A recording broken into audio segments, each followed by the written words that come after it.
still is one of those. This is, I would say, the most challenging type of keyword. Sure. Right? Yeah. So totally abstract. You can't just see it. It's not like cup, Yeah, so. that's the easiest. Yeah. Is simple nouns like car or cup.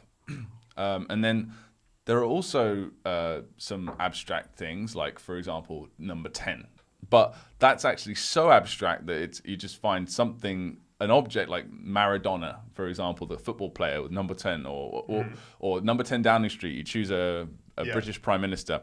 That's also like the second tier, I think, in my opinion. That's like not too tough. It's like an abstract thing that you can easily apply a concrete object to. Exactly, yeah. And then there's this one. This is like the third and most challenging level, at least definitely for beginners, is just words like this: still, or to need, or to want. And what you have to do for these is you really have to use, this is the way we've always solved the problem, and over the years we've spent teaching this live. This is the best tweak to this, which was use acting skills. That's what we call it. Basically use facial expressions, use extra props, extra objects, and he's used like the passing of time in this case. So use your environment.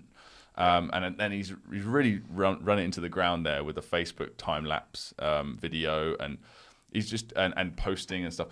So, but that's a good special effect. That's a little bit different from the montage. So, like, we can maybe add that to our list of special effects as like a time lapse video. Time lapse or passing of time in some way, day to night. Yeah, speeding up, slowing. Yeah, we've all seen that at this point. There's been some video you've seen of like the sun going through the sky really quickly, and you see the clouds and everything.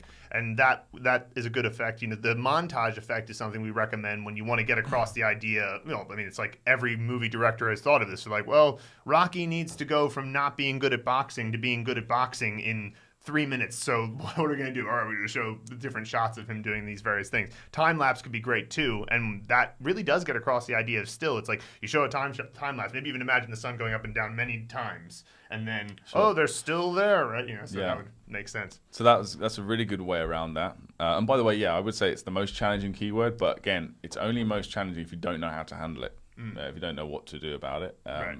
But we also cover that heavily in the course. Here's even another technique you could use. This isn't what Chad did, but still has more than one meaning in English, right? So you could also just mean keep still, right? Now, that's not the meaning of this character, but if you really couldn't think of anything. It's a last resort. Yeah, it's definitely something you can do. It's definitely a last resort because you don't want to confuse yourself and think that that's what the actual meaning is. Yeah. But because maybe you just can't remember, they're still there, that meaning of still. So if you can't, the idea of people keeping still is a lot easier to visualize. So perhaps you could do that and just, once you see "hai" in context, you'll know that's not what it means. There was something else.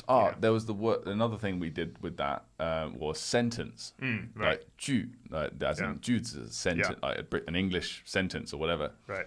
Because again, that's really tough. How do you visualize a sentence? You'd have to pick it out of a book, or it gets quite abstract. And so we imagined, hey, why don't you imagine a judge passing down a sentence? Because by the time you learn that judge passing down the character for that, if that even exists, right, to your knowledge, you've already cemented 句, and you've learned that character, so it won't be too much of an issue. Exactly. All right, nice.